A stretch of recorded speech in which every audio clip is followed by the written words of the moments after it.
All right, guys, we are back. Married at First Sight, season 11, episode 5.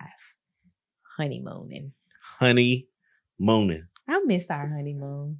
I definitely enjoyed our honeymoon. I was like, when we got back, I was so sad to be back from the honeymoon. Sorry, guys. Baby's in the room. She apparently didn't think she needed to go to bed. Apparently. So let's start out. America's favorite couple, Amelia and Bennett. Well, let's so they was on their honeymoon. Oh, you want to just okay? Like, I was ready to just jump in.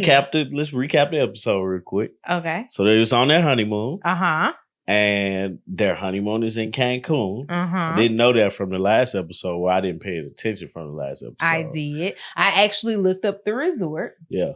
A little bit more expensive than our honeymoon resort was, but not like so much that it would have been a stretch. Yeah. We should go. We definitely should go. I'm all for it.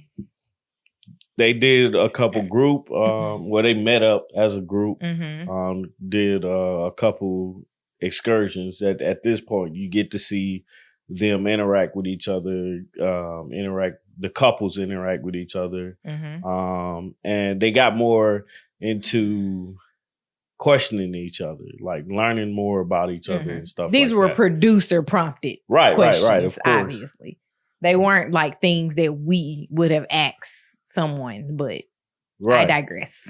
But definitely one of the favorite episodes so far. So let's get into the couples. All right. So America's favorite couple, Amelia and Bennett. Bennett in this nightgown in the bed. Like, I'm not okay with the nightgown, but that's his thing. That's his thing. They decided to have breakfast in the room. And while they were having breakfast in the room, they brought up the conversation of why they signed up for Married at First Sight. And Bennett said that he signed up because of YOLO. Yeah. You only love once. Which was smart and true. I don't think you only love once, though. Well, he was just saying it trying to be cute. Yeah, and Amelia was like, nuh-uh. Next, with Amelia and Bennett, they sat down and they had a discussion. This was after their excursion or their day of swimming with Amani and Woody. They discussed their upbringing and, you know, the way that they felt about things. And okay, Lily. We did discover that Bennett's mom had cancer and he felt like he spent a lot of time alone because of it. I won't say that because I don't want to put words in your mouth. I obviously didn't know you then. But I know that your mom's bout with cancer as a child kind of shaped who you are as a person today. Yeah. He was saying that he always had a weird feeling about mortality. Yeah. And like it paid a big impact on how he felt about things. Like, and obviously we know that his mother lived through it. So it's not a thing, but it was just interesting that he said that. And then Amelia brought up the fact that her mother was always gone because when her mother got pregnant with her, she was in her residency. Yeah. And she talked about going through the residency as well as, you know, like she said, she spent a lot of time as a kid riding her bike and getting lost and doing things like that. So I thought that that was very interesting because like we always look at kids as being so resilient, but we don't think about how certain actions during our childhoods really shape who we are as a person. Because like just thinking about a parent having cancer can really, really, truly shape how you deal with things, how you suppress emotions or how you express emotions. Mm-hmm. And then also the same thing with feeling like you had to navigate a lot of things alone because your mom was working. So I think that that was a good conversation to have. instead of something that they find out 10 years from now. Like, oh, you act like this because of this. Mm-hmm. It's like, let's just get it all out in the open. I feel this way because of this. I feel this way because of this. Now, I know it's going to cause them to read into each other's actions, but I think that was a good thing to just get out there in the open. Yeah. This is the final thing that I have for Amelia and Bennett so far for this episode, was when they were playing chess. And you said she was getting murdered by him. Like, I have not played chess in like at least a decade. Like, I don't really remember how to play the game, but I'm like, it's not supposed to be that many pieces off the board. She was getting smashed. But when the producer stopped and asked him, do you have a crush on Amelia? And he turned and he looked, I was like, aww. That was cute. That was really cute because he was like, yeah. It's just like, did you just look over there to make sure she was still standing over there? He was like, yeah. Make sure she wasn't standing. Yeah, she wasn't standing right there. Yeah. It was like, yeah, I did. Like, I thought that was really cute. The funniest part of this episode for me was he made rooster noises for her. He did, and she thought it was cute. She thought it was cute. I was like, these two guys are perfect for each other. They are like America's favorite couple. Yeah. I love Amelia and Bennett. I'm considering them America's favorite couple. So on to the second couple. We got Miles and Karen. So we opened up with them. Of course, everyone was having breakfast. So they were having their morning cuddle session before breakfast. Because apparently you're supposed to do that on your honeymoon. Yeah, I guess so. But Karen said that she wanted to know how to articulate to Miles that she needed alone time.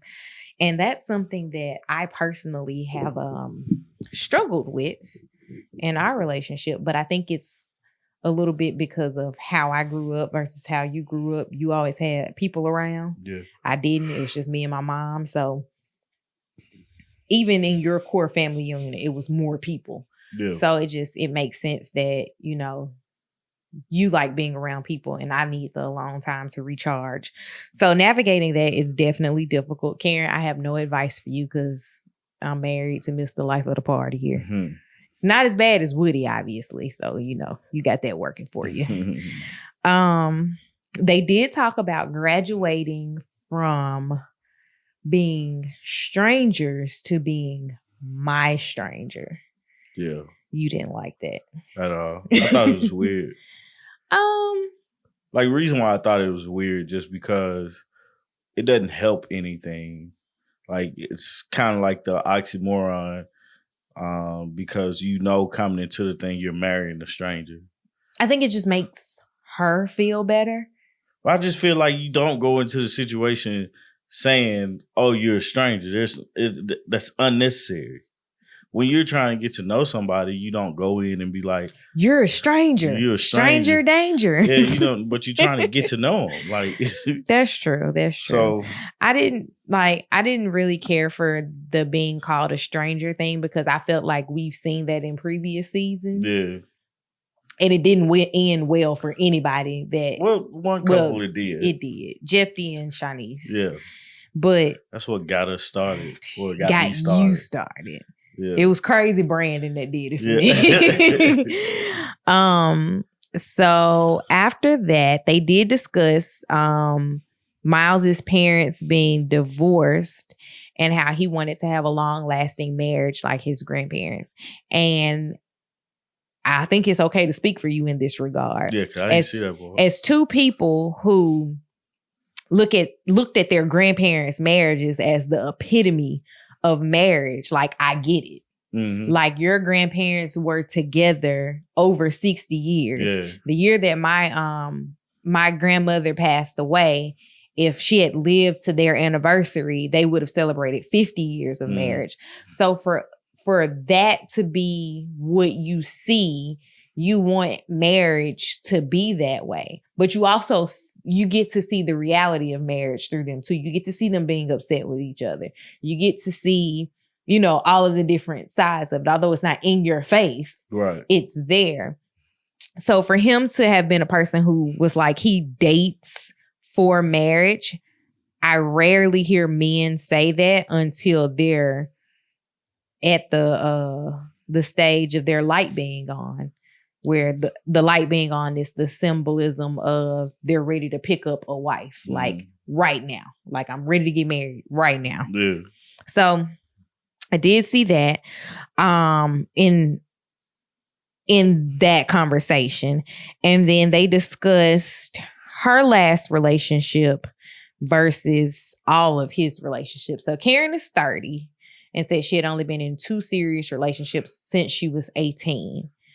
Miles is 26 and said he's been in at least 10 monogamous relationships. Yeah. I think that we have a different feeling of what monogamy is. What you mean? I mean, let me not say monogamy. We have a different feeling of what a serious relationship is. Yeah, because at 26, you could not have been serious with 10 women without them overlapping. I don't know. And that ain't serious to me. I honestly don't know. That was the thing that popped out in my head. I was like, if you look at it, you know, from my standpoint, I hadn't been in a lot of relationships, but I have dated a lot of girls. You wouldn't come to a person saying I've been in 10 relationships. Nah. I don't, like, from me and you dating, or the perspective of us like talking about your past relationships, you haven't been in 5 relationships. No. Not since 18. No. So it was a little weird. Yeah, I just feel like he's reaching. He's definitely reaching, but I also feel like he's like more so trying to I don't want to say he's trying too hard, but I do feel like he's trying way too hard to like impress her. Not necessarily impress her, but make sure that she's comfortable. Miles, I'm sure it's in your contract that you can't do any type of videos or anything like this. But once this season ends, hit us up. I want to talk about these 10 relationships. I do. But I get what he was saying, though. He was, you know, in these relationships trying to figure out what he likes, what he don't like.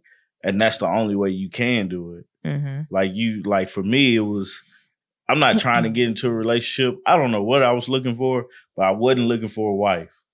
You know what I'm saying? Even when it came to us, I wasn't looking for a wife. I was just looking for a friend.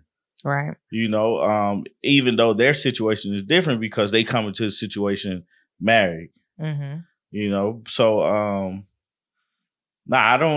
mean, like the 10 relationships, I would have just been like 10. I dated 10 people, you know, and kept it pushing. I wouldn't have quantified that with a number.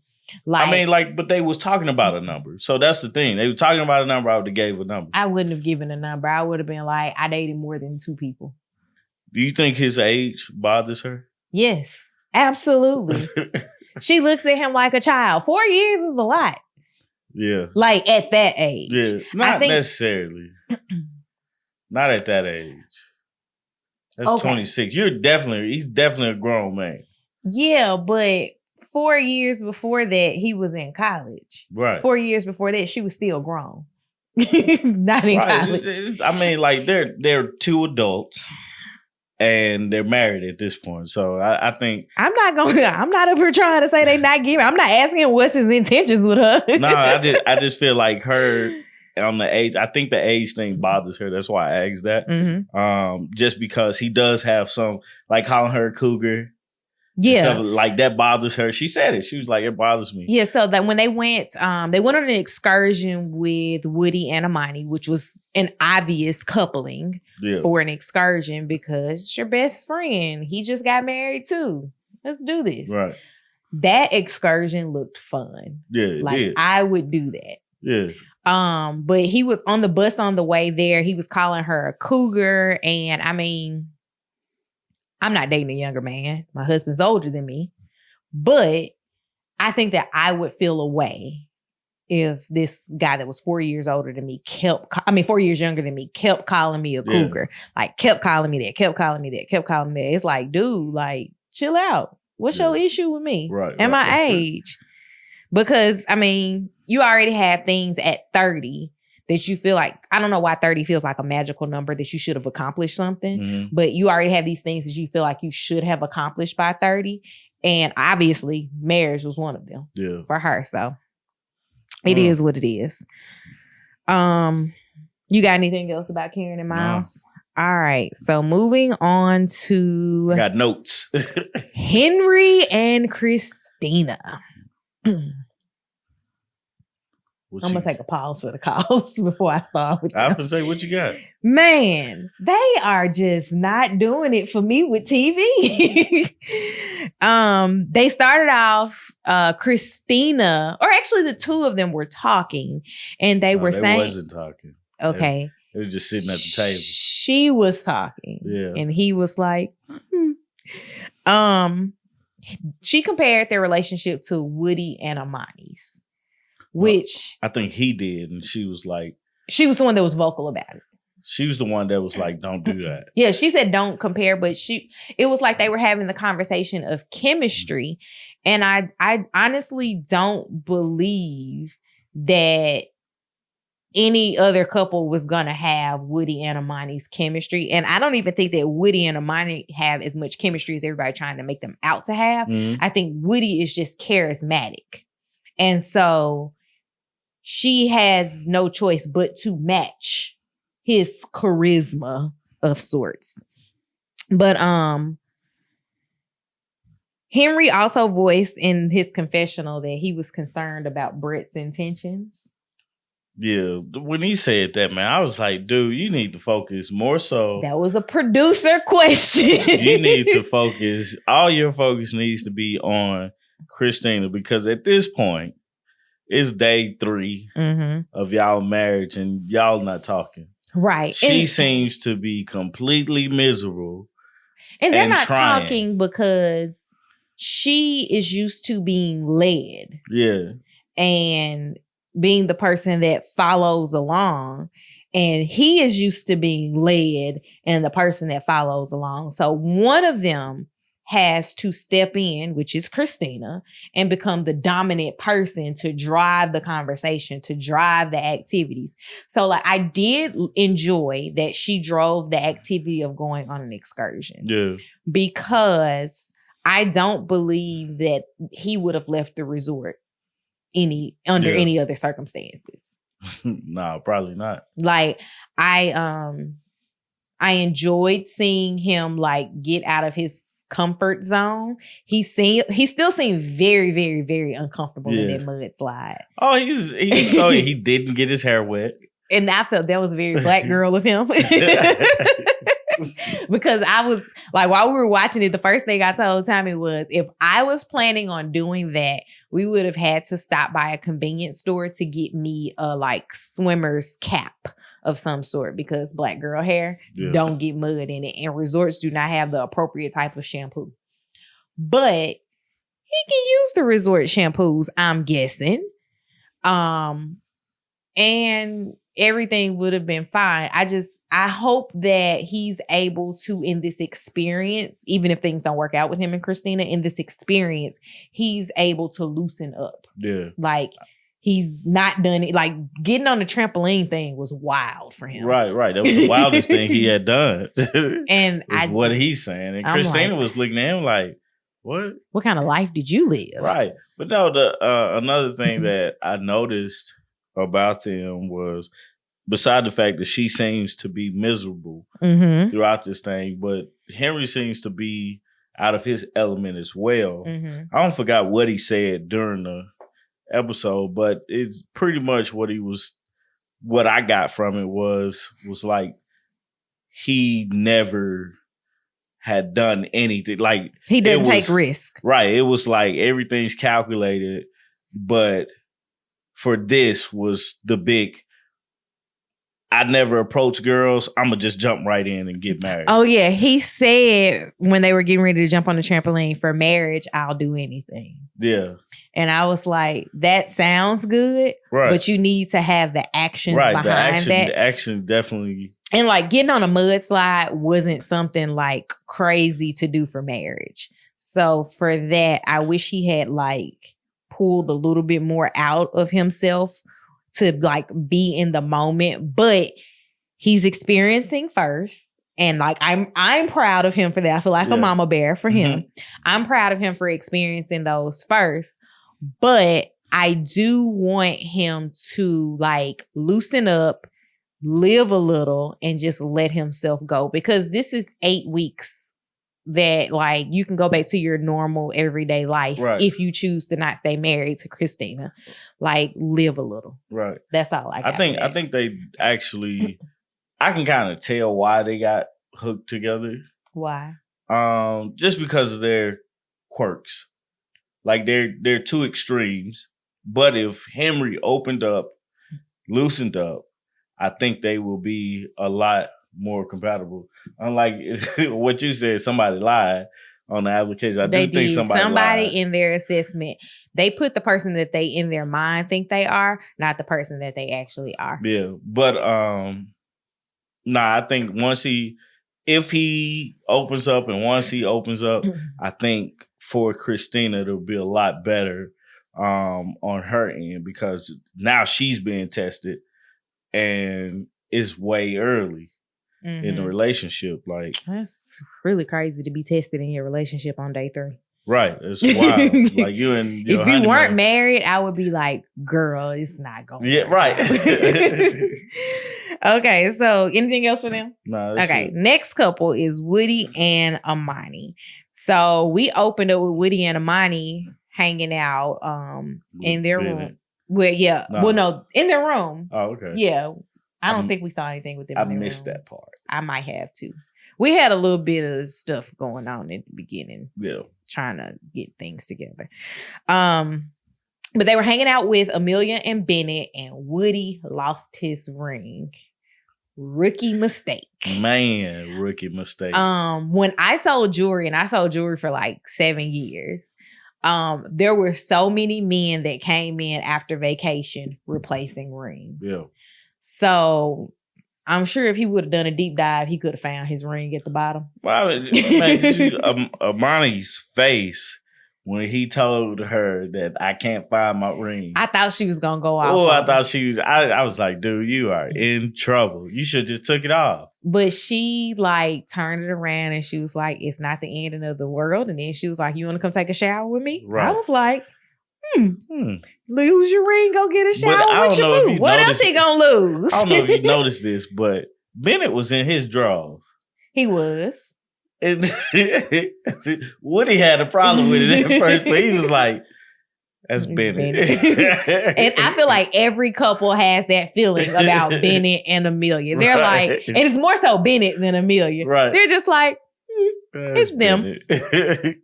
But I do find it cool that Amani and Woody went to go hang out with Bennett and Amelia. I find that really dope.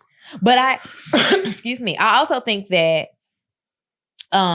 Woody and Amani are like the sociable couple. Like, they want to know what y'all, they're still like having their experiences where they're getting to know each other outside of everyone else. Right. But they're like, hey, let's see what y'all are doing. Like, they're trying to make the most of this time together and get to know everyone, because at the ending of it, if any of these people decide to stay together, they want to be able to have a couple friend who's gone through the exact same experiences. And that's definitely important when it comes to relationships and you know, couples. Like, you gotta have another couple to help.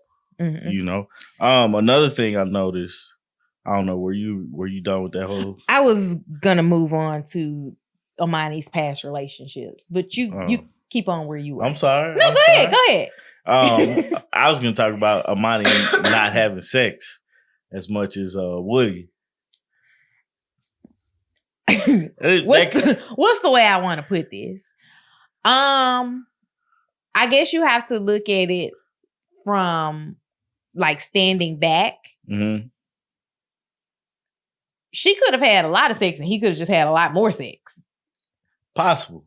But that's not what she said. And she getting into that too. She was talking about how she was in a previous relationship. So it looks like Amani is very guarded, because in the previous relationship, she was talking about how she dated a guy and then later found out he was married. Mm-hmm. So for her, she's already very guarded. And I'm wondering if she has to have had sex with this man, I'm assuming. Yeah. Because Pretty sure. she was in a relationship with him and she felt a way about everything and how it went down. So for me, I guess I just look at that as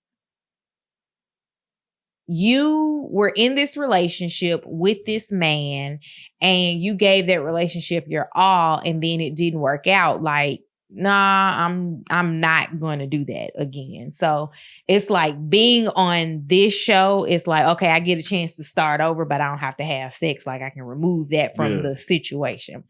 Meanwhile, Woody, I look at him as like, I'm not going to say he's just trying to get whatever is walking, but I look at it like Woody is a ladies' man, regardless of if he's having sex with them or not. Like he likes to connect and he wants to spend time. And if you give him the draws, he gonna take them. So yeah, that's the way I felt about it too.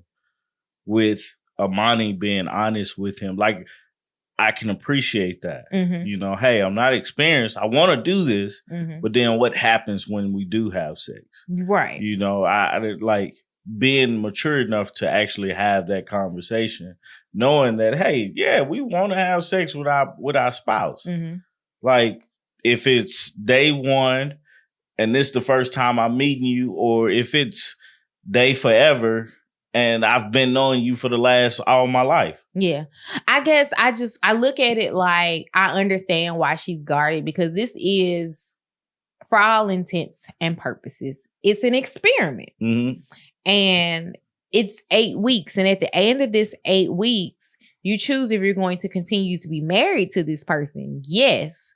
But do you want to, at the end of this 8 weeks, feel like I got taken advantage of and I had sex with someone that I should not have had sex with, married or not? Yeah. No, I get that part. But, you know, but I can appreciate them being able to talk about it and really, because it's on their mind. It's on both of their minds. And it comes from how comfortable they are. And they said that, how comfortable they are with each other and spending the last 3 days with each other. You know, they're really, really comfortable. They're able to have conversations. They're, you know, compatible. They got the chemistry. Yeah. So it's like, with all those things working, of course you want to have sex. Of course those things come up, but you want to take your time when it comes to things like this, because you don't want the foundation of your relationship built off of sex. You want it built off of conversation, friendship, love. Yeah, you want to fall in all those things, have man. Love So on Married at First Sight on day 3. No, but you know, you can have friendship. You can have, but you can have a crush. Yeah, you definitely can have a crush. He thinks I think you're pretty. No, but I like the way that Woody and Amani have been able to mesh well with each other. I love the fact that they have so many bleeps when she talks. She cusses her ass off, and I love it, man. Reminds you of listening to yourself, huh? Man, don't it? So last but not least, we go to Olivia and Brett. So they were in bed having their pillow talk. Yeah. And Olivia asked Brett about his last time going on a date versus her last time going on a date. She said it had been 3.5 years since she had been in a relationship. I don't know about her last date, but at least 3.5 years since the last relationship. And he said he went on a date 3 days before he got matched. The second date. The second date with a girl. Yeah. 3 days before he got matched. I don't feel a way about that. Yeah. And the reason that I don't is because when you go through and you fill out all this paperwork, from my understanding, you fill out all this paperwork and do all these tests and all these personality assessments and blah, blah, blah, yada, yada, yada. You don't know if you're going to be matched. So if he honestly and truly cut it off at that date, then I could be okay with that. But if he continues to but communicate with this girl that he went on a date with, that's what I would have an issue with. But I couldn't imagine if I was attempting to date someone, putting my life on hold because I filled out this paperwork 4 months ago. Yeah. So no, I don't think I get it. I don't think Olivia should actually hold that against him or anything like that, just because the way she did approach it.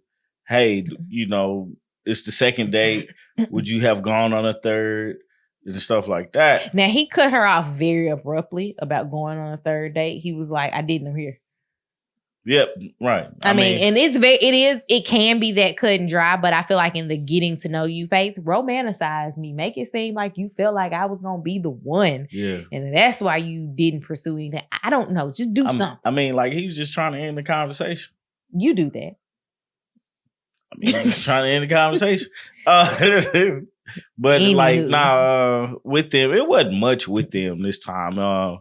You know, they talked about a lot of personal things. Talking about their last relationships. We learned that she used to play soccer. Yeah. Brett was cheated on. I wonder if that was like 3 times. Was that the girl he was engaged to? Yeah. It was? Yeah. Okay. And that's why he became this serial dater. Serial dater, that's what they call it. Serial dating for me is not a bad thing. That's something in the movie Drumline. One of the lines they said was, Southern girls don't date, we have boyfriends. Yeah. I took that to heart. I didn't want a boyfriend though either. I don't know how I ended up married. But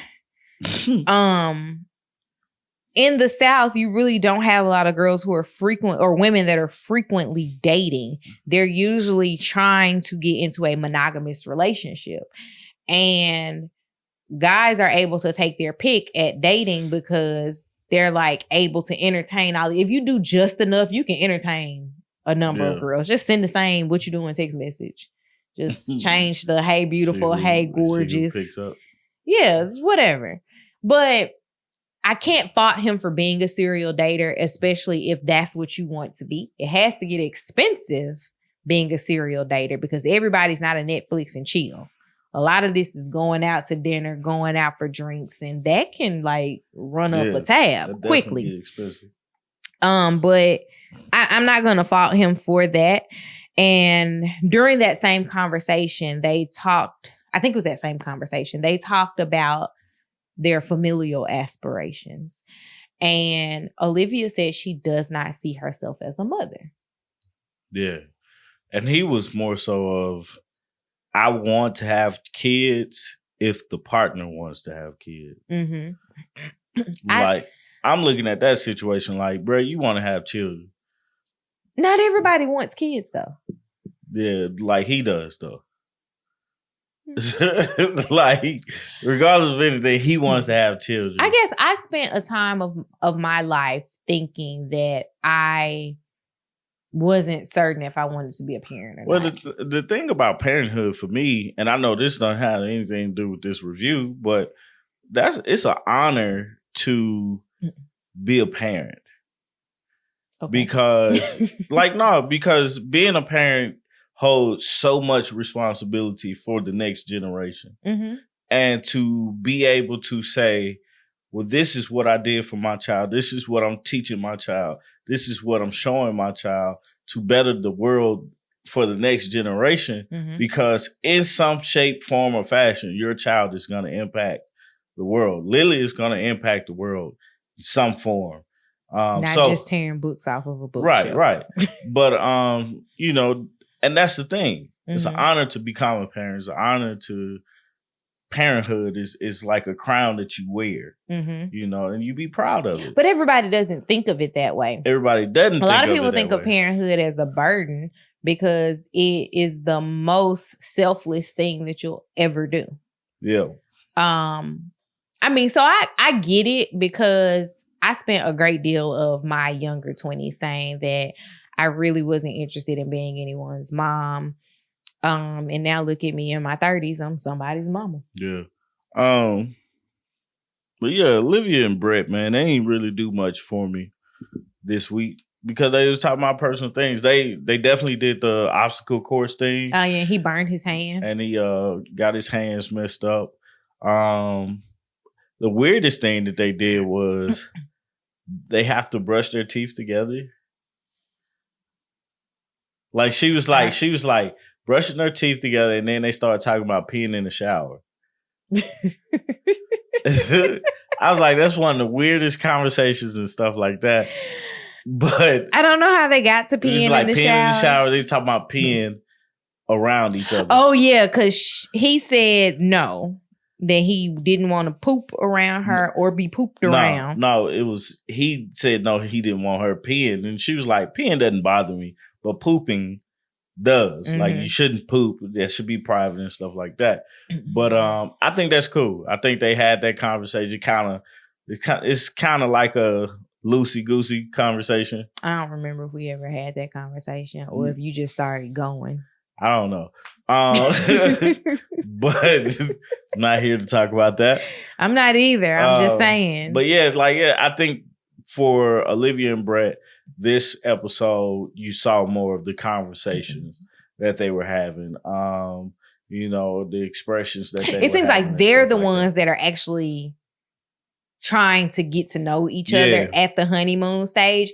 And I feel like Karen and Miles and Amelia and Bennett and Woody and Amani have already, like, they went deeper than the surface already. Like, they have the pillow talk that gets them those deep conversations. Yeah. And they're just basically doing the production prompts at this point. And it's like, if they find out something that they didn't know, they're like, let's discuss it. But Christina and Henry are going to have some trouble. They're going to need some help from the professionals. They're going to need some help because Henry it seems like he spent the majority of his life just going along with whatever everyone else around him says. And he doesn't have to be assertive. And that's okay. But in some situations, he's going to have to speak up. And I don't mean like in a rude way, but like have a dialogue, have a conversation. Be sure of yourself when you speak. If it's something that you know you like or you know you don't like or you've never experienced, like be vocal about that. Because like the whole mezcal shot thing, like when she was going through her whole little ritual on the last episode, I'd have been like, mixing your people. No, I am mixing my people. I went back to them though. Yeah. I did. He's like Olivia and Brett did the mezcal thing. No, that was Christina and Henry. No, it wasn't. Yes, it was. On the last episode, when they did the little... Oh, okay. Yeah. I went back to that. Oh, I'm with you. You're lost. I don't know. Anyways. You forgot what you were saying. I did, because you kept interrupting me. All right. But I want Henry to be more assertive, and I want Brett to not end conversations. Maybe those are character flaws or traits, or because I don't want to call everything a flaw, but that's something that they'll have to work through with their spouses. Yeah. This is my last question. Do you think the group knows that it's awkward between Henry and Christina? Yes. Like the whole group? Yes. And the reason I say that is because I know that Karen, Miles, Woody, and Amani have talked about it. I don't know that for certain, but because they're like the guys are friends, I know that the spouses have talked about it, and I'm sure the guys have mentioned it to each other. Yeah. And then Bennett and Amelia are very quick to tell people things like don't make sense. Yeah. Like they're very like, I'm awkward, but what you're doing is more awkward than I am. And then Olivia and Brett probably the only ones that haven't really discussed it. Yeah. Or maybe they have. They probably have, but you'll never know with them. Yeah, because they said they also were not discussing their sex life. Although I don't think they have a sex life. I don't know. I can't speak on that. I don't know. Because I feel like Woody ain't got none. Ain't nobody got none. Because he is trying. If Woody ain't got none. Woody is out here trying to be Tommy Strong. What he say? GTD. GTD, get the draws. Oh, he died. Yeah. That's sad. But yeah, that's all I got. That's it for season 11, episode 5. Yeah. Please don't forget to like this video, subscribe to our channel, and please listen to our podcast. This week's episode is up late. You're going to see this episode before the podcast episode. Had some technical difficulties this week. We're going to hopefully be able to get around those for next week's episode and get it out on time. But you got anything else? Nope. All right. Well, that's it. Bye, guys.